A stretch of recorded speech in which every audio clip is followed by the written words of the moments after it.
Hello, everyone. Welcome to Pod Mavericks After Dark. I'm Kirk Henderson, joined by fellow editor over at Mavs Moneyball, Doyle Rader. Doyle, how are you doing? I'm doing good, Kirk. So just as a precursor, I'm recording this from my hotel room. I have no idea how the Wi-Fi will hold up. I have no idea if we'll be able to actually record this thing. But I had enough people ask me if I was going to do the show, and I got a couple of people at the hotel I'm staying at let me know that they felt the Wi-Fi would be pretty good, and I wanted to go ahead and kick us off here. Day one of Summer League for the Dallas Mavericks, day two for the NBA Summer League in general. I am out here just kind of on my own, seeing friends, watching basketball, hanging out. Doyle would normally do this in the past, but life changes have prevented you from traveling this year. But we did watch one, I felt like, pretty interesting Summer League game. So the Dallas Mavericks fell to the Oklahoma City Thunder 91-80.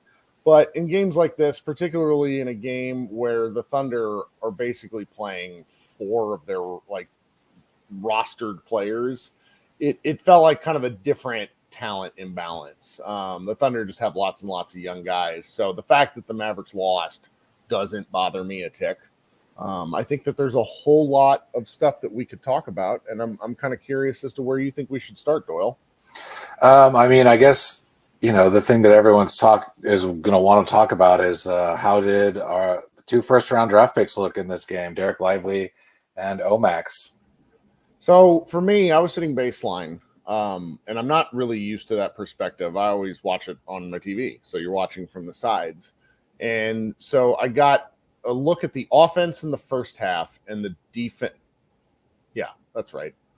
Is that right?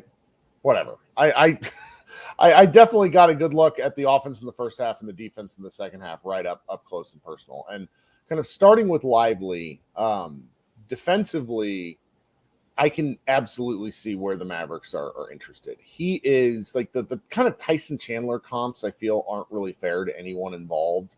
I don't either. Yeah, I don't like so. He's a real big guy. Like, he's definitely slender and athletic, but he's very, very, very muscular. He's got nice feet too, which was something that I thought was interesting to watch. And what I mean by that is I don't feel like he was ever plodding. I felt like he was moving around well, adjusting his feet based off of how defenses were attacking him, sliding well. For a guy who has a reputation of kind of being a big-time fouler, I don't think he was necessarily that bad in that regard. And by the way, guys, I apologize if it's really loud. The only place I could get decent internet in my room happens to be near the internet or the air conditioning port. How is it, Doyle? Can you hear it? Yeah, it's barely there in the background. I think barely there. I don't know if that's true. Let me see. It's not like the ice chewing incident. Oh yeah, well, we're never going to live that down. How's this? Is that any better? Yeah, that's pretty good. Yeah. Okay, we're gonna do this. See, we're a multifunctional podcast that's able to adapt on the fly. But I did like Lively's defense, rebounding. I mean, he's a 7-foot tall guy. I don't think he put a body on anybody the whole game. That's something to work on over time as you just get better at it. He does have kind of an instinct for the ball. At least I felt that way. And I don't know, I think by and large, I enjoyed watching him play defense. Offensively, I thought he made some difficult catches on bounce passes on pick and rolls. He had one really, really good finish. He got fouled on a couple of other attempts. And he threw up one real soft attempt when he got bumped off his balance when he was going left. And I'm pretty sure he's right-handed. So it's like when you go left as a big guy, sometimes it's I won't say it's easy, but it's like if you're not as confident in that sort of move, you can kind of throw it up weakly and hope to get a call. the criticism on offense, and this is anybody disagrees with this, I just say you don't know what you're watching. He cannot set a screen. He has no idea what he's doing on screening. No. He's such a big person, and he committed 2 offensive fouls just with lazy shoulder screens. Really obvious stuff too, like stuff that's going to get him pulled out of an NBA game just for foul trouble purposes. But Dwight Powell got re-signed. Dwight Powell is the best screener on the team, and I felt that it's something that he can definitely be taught because he's big, he has a good base, and I think the good feet plays into it. I'm very curious. We have Ray Garion in the chat saying hard disagree on screens. He was he was awful on screens. And it was like not just him though, because screen setting is not just a one-person skill. It's also a skill where the guards have to use the screen appropriately. And Hardy did pretty good sometimes, but it's like you got to actually get the big guy there and then set up your defender to run into the screen. So, I don't know. NBA actions sometimes drive me nuts because it's like motion for motion's sake. And Hardy and he had some nice screen and rolls, but the screens itself were not something that I was particularly in love with. But again, that's a minor quibble against a Oklahoma City team that was really good. Like they're just good. So yeah, I know. And I thought that Lively played pretty well when Chet was on the floor. Chet is obviously, going to be in the conversation for Rookie of the Year probably this coming year, since he didn't play at all last year. But there was one play, speaking to Lively's defense, it was either late in the third or early in the fourth. I don't remember exactly, but they were one-on-one against each other. Lively was defending him. They were in space, and Lively stood his ground and forced a turnover. And I thought that was probably his best play of the game because, like you said, he missed some bunnies in this game. In the first half, he didn't look as active as he maybe should have been. I thought he was almost playing a little tentative, like playing not to foul, so to speak. Yeah, and there were some loose balls around him that he just kind of watched. And that's not something you really want to see, especially after, not practicing for a few days and really trying to get out there and set a tone. So I thought that, there's not so much you really want to take away from one summer league game, but there was definitely room for improvement that I saw, but there was some good and there was some bad there for sure. Yeah. I will say that the stuff about Chet, I actually probably should have written about more because Chet really kicked the shit out of the Mavericks. Oh yeah. Only did it. Yeah. He only did it when OMax and Lively were off the floor. Yeah, that's very true. And yeah. There was a bunch of nothing going on when it was him starting the game. And that was where and granted, this is something maybe we can talk about because Dudley addressed it after the game. But Dudley played both of them roughly 15-ish minutes. And I think if they would have played more, maybe they would have gotten a little more burn. It was fun to watch Lively play. OMax, I need to watch the game again because a lot of what he did, statistically, he was pretty irrelevant. Yeah, I think he was 3 for 4 from the field with no other statistical contributions. Let me just look here. I had it pulled up earlier. No, I can't find it. He had 7 points, 3 for 4, 1 for 2 from deep, and he had 2 personal fouls and was a -+4 or -4. Sorry. So I'm not super worried about the plus minus in that regard or anything else. I felt that defensively, his effort was outstanding. We're talking full tilt pressure type stuff, really, really moving. He was bigger than I thought he would be because I thought that too. I didn't realize he was that big. He's big. Mm-hmm. I liked watching him on defense. I felt he guarded Chet a little bit early on, which was fun. Chet's much bigger than him, taller than him at least. Mm-hmm. I thought he did a pretty good job. I thought on offense, he's 3 for 4 from the field. He had 1 missed 3. He made 1 3. He made a fast break dunk. And then the coolest play I thought he made of the game, and maybe it was just because it was right in front of me, from the right corner, he caught a cut, like a chest pass cut, right in the short corner area, gets all the way under the rim and uses the rim to guard against Chet blocking his shot. And that sort of that's like a feel play, because at that point in the game, Chet had blotted out the sun. I mean, how many blocks did he have? Because he was nuts. Let's see here. He had he's only credited with 2 blocks, but he had one off Jaden Hardy's face that was really rude. Yeah. And then he had like a volleyball block with both hands up in the air. The chase down or whatever block. Yeah. It was impressive. And I thought OMax did a really good job in the limited stuff that I saw, at least. And I would want to watch him again because I felt his effort was like 1,000%. Yes, and absolutely. I can't ask for more than a lot of effort, you know? Yeah. I think he got caught gambling pretty bad on the one play, but other than that, he looked pretty solid. Like I want to see more of him. Like you said, like this looks like a really promising player, especially if he's able to knock down those outside shots. You know, I think that's going to be really important. And that, you know, defense obviously is going to get him minutes, but if he can add knocking down, you know, corner threes, that's just an added bonus, especially getting him into the rotation potentially in the coming season.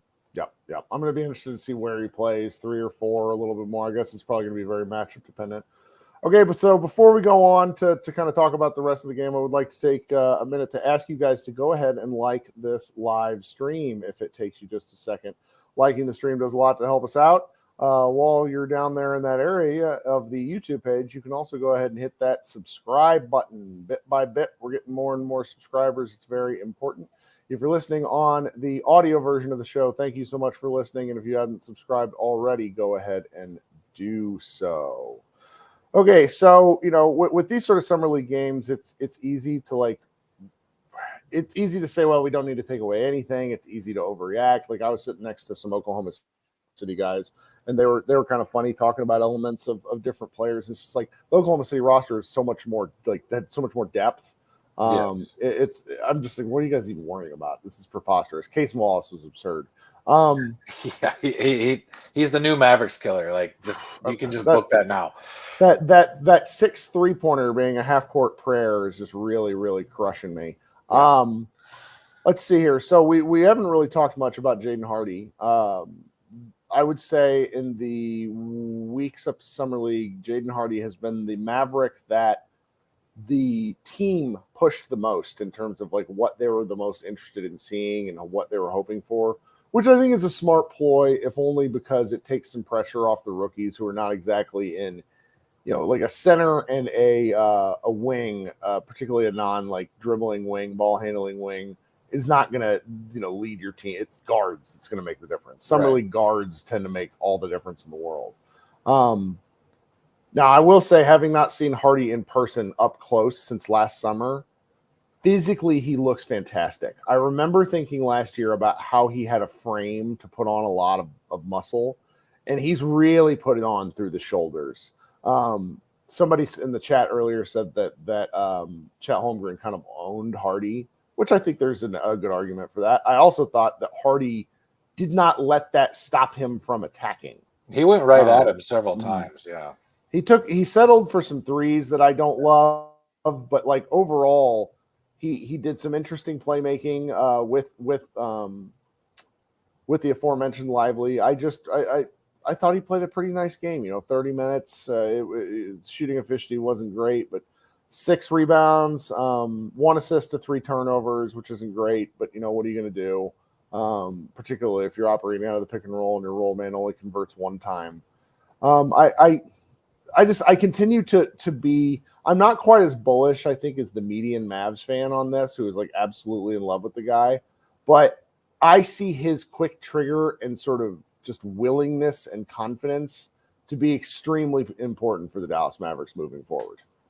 Yeah, no, I would agree. And that's something that Jared Dudley had said in the week leading up to, you know, this game today, is that he was going to, you know, lean on Hardy to be the guy that starts the offense, that he's going to get 18 to 20 shots a game. He got 18 today. He said he was looking for 15 to 16 of those to be really good looks. And like you said, he definitely put up some threes that were questionable at best. Yeah. But yeah, he is far and away the, you know, leader of this team right now with his experience at the NBA level. There's some other guys who have played at the NBA level, but not as consistently as he has, on this roster. You look at, I think McKinley Wright's the only other player with anywhere close to as many games under his belt in the NBA as Hardy has. So, and he's played, 2 seasons. He had played like 5 games with Minnesota, right. Before he joined the Mavericks last season. Yep. So yeah, like Hardy looked good. I think the thing for him is, and Dudley was harping on this too, is, we know the offense is there, but it's what is he going to do and give you on the defensive end of the floor. And, he had his struggles, but he was trying. And I think that's really what you want to see from him. I think that's right. I'm looking forward to seeing what he might be able to do against slightly different competition. I think what's underrated here is that Cason Wallace was guarding him all game, and Cason Wallace is a fantastic defender. Yes. So what I learned about this, and granted they're like 1 year apart in age, but like good defenders are good defenders are good defenders. I was really just pleased kind of with his overall game for sure. There's probably one more guy that we should really talk about just because I didn't write about him and I should have. But AJ Lawson, I thought, showed why everyone is so interested in him. The 6'6" guard, if that's how tall he is, but he's muscular as all get out. Only shot 1 from 4 for 3, but really played hard. Really played hard. He got out on the break several times. He got that bucket down there at the end that Dudley had challenged, and I thought that was cool. Yeah, I thought it was totally a charge, and they went the other way. But yeah, he asserted himself there in the second half of the game, and that's really kind of the player he is. I spoke with him last year at Summer League. Well, I called him on the phone. I wasn't out there last year, but I spoke with him and kind of got the gist of who he is, and he's really kind of grown as a player. And yeah, there's definitely something there. Does it translate to the NBA level? I don't know yet, but there's the for shooting. Sure, yeah. The shooting is just not good enough. 1 for 5 on threes tonight. He shot 33%, I think, during the G League. You got to get 38, 30-ish. Like, you got to be kind of 35 north. I know 2% is not going to make a big difference to some people, and I understand that. I actually think that's why he's one of the Mavericks two-way players right now, and I expect him to stay that way. He is one of the things I like that cracks me up is like Jaden Hardy's listed at 6'4". I went and stood on the court next to him. I am not 6'4", but Lawson was tall. Lawson felt lengthier. And I know so Cowboy in the chat says the Mavs are super guard heavy, which they absolutely are. But I feel that like some of the guys that they have in these bigger guard positions can steal wing minutes here and there if that's absolutely what they need. I'm glad the Mavericks have Lawson under contract. I'm excited to see what he can continue to do. He looks like he's put on a lot of muscle. He's a fun guy to watch play hard. Yeah, and that's what he brings. It's the playing hard for him that that's going to be his ticket right there. Yeah. So that's kind of the rundown of most of what happened in this game. I will say it's worth kind of talking about like the off court stuff a little bit too. One of the things that I found out, at least that I thought was like really cool during this game.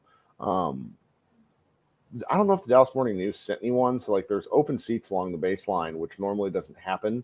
And so I'm getting to sit there in the front row essentially. And there's like a spot reserved next to me for like a coach. And it's this guy named Bill Burtka.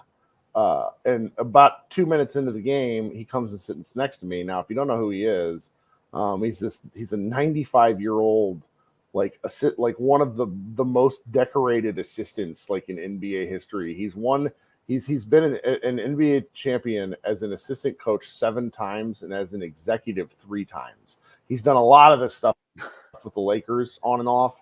Wow. But it was really cool sitting next to him because number one, he was a really older guy, like 95. So I was like helping him like identify certain players and stuff on the court when he was asking who's who as he was taking notes.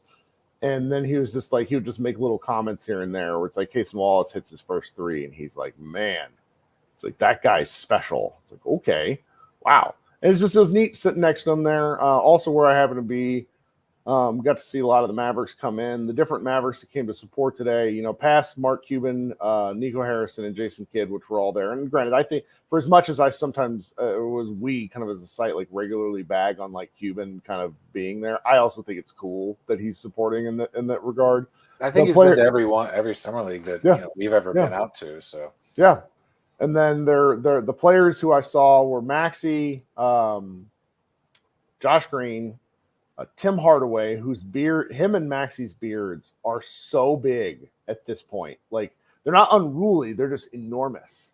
And I thought Tim Hardaway coming is really like absolutely cool because he has to know that he's under trade consideration. Like, this is just not, he could be pouting, he could be at home, but instead, no, he's out. He's in the game.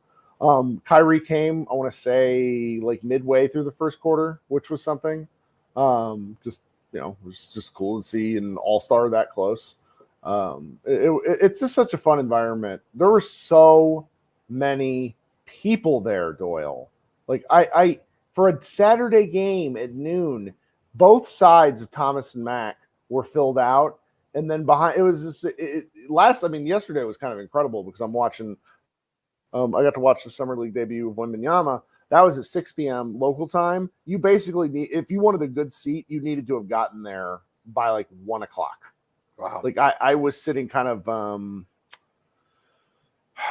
one of the corner sections of the lower bowl, but the upper bowl filled out. Like it was crazier than the Zion and the Lonzo Ball games, and you and I were there for those too. Yeah, no, I mean the Zion game was absolutely packed, and then there was the earthquake. So that was a super memorable time out there. Yeah. Well, the other thing that's been really neat, and it's a little thing, and I know, I was talking to our friend like Jake Fisher just in the hallway, and these two guys stop him, and they're like, "We love you, Jake. We love watching your show." And like Jake of Yahoo is like, "What you watch? What? Huh? Whatever." And it's just so I've met a couple of fans of the show, fans of the site, obviously Mavericks fans, just saying hi to me, and I don't. A lot of people get uncomfortable when they're like approached by strangers. I talk to I talk to people on the internet all the time. So it's like a woman stopped me on the way up the stairs today, and she just said, "Thanks for putting out all the Mav stuff you do." And it's like, it's cool. Like just being, I don't know.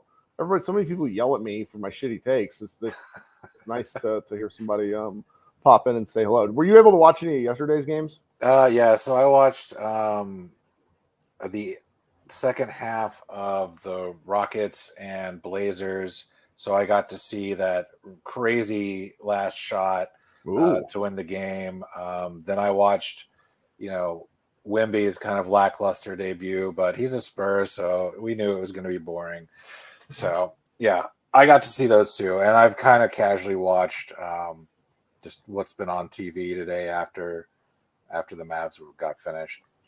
Nice. I mean, I miss being out there. As you know, I do really enjoy. Summer League's kind of my favorite little part of the NBA season because it is just such a fun little bubble, and it's huge now. It's crazy. Like I remember going out there when we were significantly younger, and there'd be like no one there at the games, and our friend Brian would wear his CCCP Sabonis jersey, and always draw some attention. But yeah, like it's crazy how big it is, and I think ESPN probably takes up 90% of the credentials they give out now, when back in the day they just kind of let anyone in, which was fun. That was the fun part of it. But it's still a really fun spectacle out there. So who's impressed? I got to see the whole of that Rockets Blazers game. Mm-hmm. Scoot Thompson impressed the hell out of me. His arms are so stinking long. Like it's like Kawhi Leonard type, like, oh, that's just insanely terrifying. You're going to be a defensive monster type dimensions. Amen Thompson, before he rolled his ankle, had a couple of moves to the basket that I now feel justified in loving him for the whole year. He looked really smooth. Amen was nuts. And it's, for Mavericks fans, we should all be happy that the Rockets signed, Fred VanVleet and the 20-shot garbage can, Mr. Brooks, because I did mean Scoot Henderson. Sorry, guys. I've been talking about these guys for such a long time. I'm a little tired today too. Doyle and I were talking before the show. Like I woke up at 5. Vegas time because I'm used to waking up at 7, so it's been a long day already. The Blazers, I think it's just whether they move Dame or not, they're going to be just so interesting. Like Scoot was just such a fun watch. Yeah. I felt it's one game, but my one game reaction to watching Cam Whitmore play is okay. The Maverick, he was small. He was shorter than Amen Thompson. I thought for some reason in my head I thought he was bigger. And what else was it? There's just like some definitely fun seeing some of these younger guys play. Brandon Miller didn't look particularly good. The Wembanyama stuff I think was interesting because being in the arena, there's like a palpable sense of nervousness for him. Like you sort of feel that. Yeah. But I also think that like the first shot he made was this sort of fadeaway after a touch. Like it was a difficult pass in traffic on like a fast break where he's running down to get a seal. And he shoots a shot kind of like he makes the catch, which like there wasn't a Maverick player in the post that would have made that catch. And then he shoots this kind of like weird over the shoulder look that goes in. He's got the kind of the body to do this stuff. Like he did a little too much. I kept telling people I felt that the offense was like late stage Porzingis-y, where there was like pointless dribbling and pointless post up actions and nothing really to like let him take advantage of like decisive moves because the Hornets would just send a second guy at him. So I don't really and he's got to be more careful about putting the ball on the floor. But defensively, when the Hornets would basically send his man to the corner, and it was like watching like Champ Bailey on the Broncos back in the day where they just didn't go to that side of the court while he was there. Yeah. So it was amazing. Like I know people really want to have reactions and say that he sucks and this, that, and the other. I was thoroughly impressed, and I'm really annoyed the Mavericks have to watch him play or have to play against him for the next several years. Oh yeah, I mean, I wrote that story like this is a worst case scenario for the Mavericks if the Mavericks don't get their act together because he's just down 35 and they got to play him 4 times a year. In that game, I thought his teammate Champagnie, I thought he balled out. I thought he looked really good. Yeah, sure. Well, I'm trying to see who else I'm going to go see. I might go back over there today, but I also might. And we got 150 people here in the live stream on a Saturday night, which is about Summer League, which is cracking me up because, we're not like I spent last night. I hung out with Nick Angstadt a little bit. We were just like talking. He does all this stuff for Locked On. Like Locked On is his full on job, and we were just kind of talking about the differences and. I don't think he's ever seen our show because he's always working, which is fine. And I just like after I figured out some of the stuff that he's doing because he makes graphics and things for all that. I'm like, I don't know how to do any of that stuff, Nick. I don't know how to do any of this shit. Like my show, low production value. But I think I might host a live show here if anybody else wants to come up and talk after. I got to post this to our podcast stream, and then I think I might come back in about 15 minutes. And see if anybody wants to talk about, get their takes off. I'll be looking forward to it because it's 4:00 out here. I got nothing else I got to do other than maybe get back over there and watch some more basketball. So yeah, I mean that's the fun of Summer League, especially when you're out there. It's just like, well, what do? I guess I go back and watch more. Right? Yeah. No, for sure. Well, Doyle, thank you for taking part of your Saturday night and hanging out with me. Absolutely, man. It's fun to talk to you. Fun to come on. Like I said, I love Summer League. It's probably a sick obsession. I'll be back hopefully next year. All right, guys. And though I think I am going to do a live show, so be looking for that posting here in about 15 minutes, and we'll go live and do it again. If you haven't subscribed to our show, go ahead and hit that subscription button, hit the bell too to get notifications for when we go live. Almost everything Josh Bowe and I do will be live, just because it skips the step of having to upload it. I would like to talk about. All right, it's been Kirk Henderson and Doyle Rader, and we will talk with you guys at some point again. Go Mavs.